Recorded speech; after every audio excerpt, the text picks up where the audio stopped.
My name is Michelle Thompson, and I was once addicted to drugs. Saying it now feels like pulling the last stitch off a wound that almost took my life. But I need to say it, not because I'm proud of where I've been, but because someone out there might still be hiding their pain behind makeup, smiles, or a bottle. I want to be the voice I never had. So this is my confession. From the beginning, no lies, no filters, just me, and the truth. I didn't look like an addict. I wasn't homeless. I didn't have needle marks on my arms. I didn't roam the streets barefoot or sleep under bridges. I braided hair in a cozy studio in Louisville, Kentucky. I was the sweet girl with big dreams and a tidy Instagram page. But underneath all that, I was dying silently. Addiction doesn't always scream. Sometimes it whispers. It whispered to me through a tiny blue pill called Xanax, offered innocently by a friend. I was in college, struggling with anxiety, failing a class, and losing sleep after my mother was diagnosed with cancer.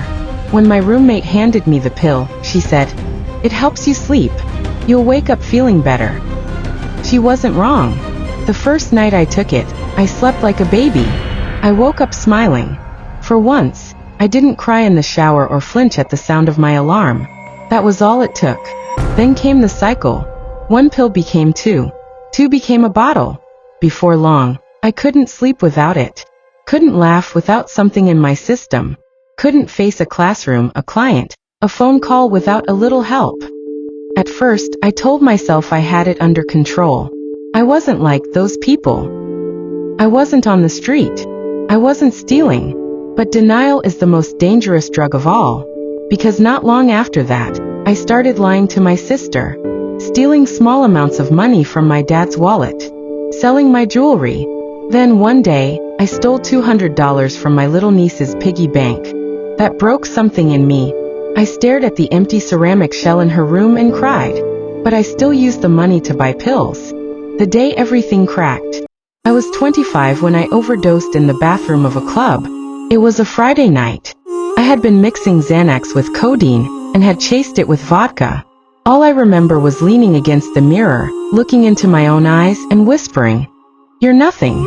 You've become nothing." Then I collapsed. People stepped over me in the hallway. One person took my purse. Another laughed, thinking I was drunk. Nobody helped me, except one woman. Her name was Brenda. She was a cleaner, a stranger, a woman with tired eyes and a kind soul. She called 911. She stayed with me. She held my hand while I vomited blood. She prayed over me. I woke up 2 days later in a hospital room with tubes in my arms.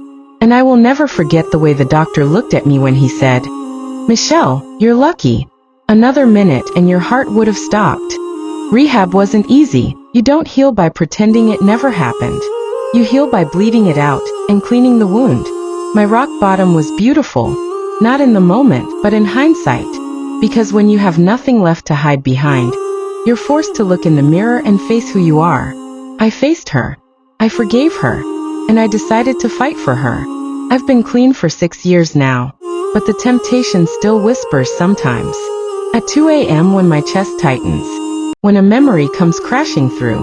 When I feel lonely and unloved. That voice still comes. Just one pill. Just one taste. Just one more time. But I've learned to whisper back. No. Not today. Not ever again. The price I paid? I lost my womb. The doctors said the pills, the constant stress, and the overdose damaged me permanently. I may never carry a child.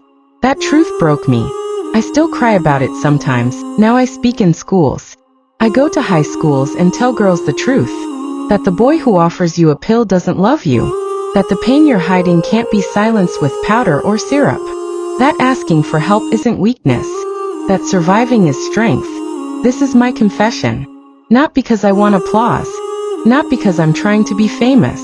But because someone needs to hear this. You are not your addiction. You are not your worst moment. You are not beyond redemption. My name is Michelle Thompson. I am a recovering addict.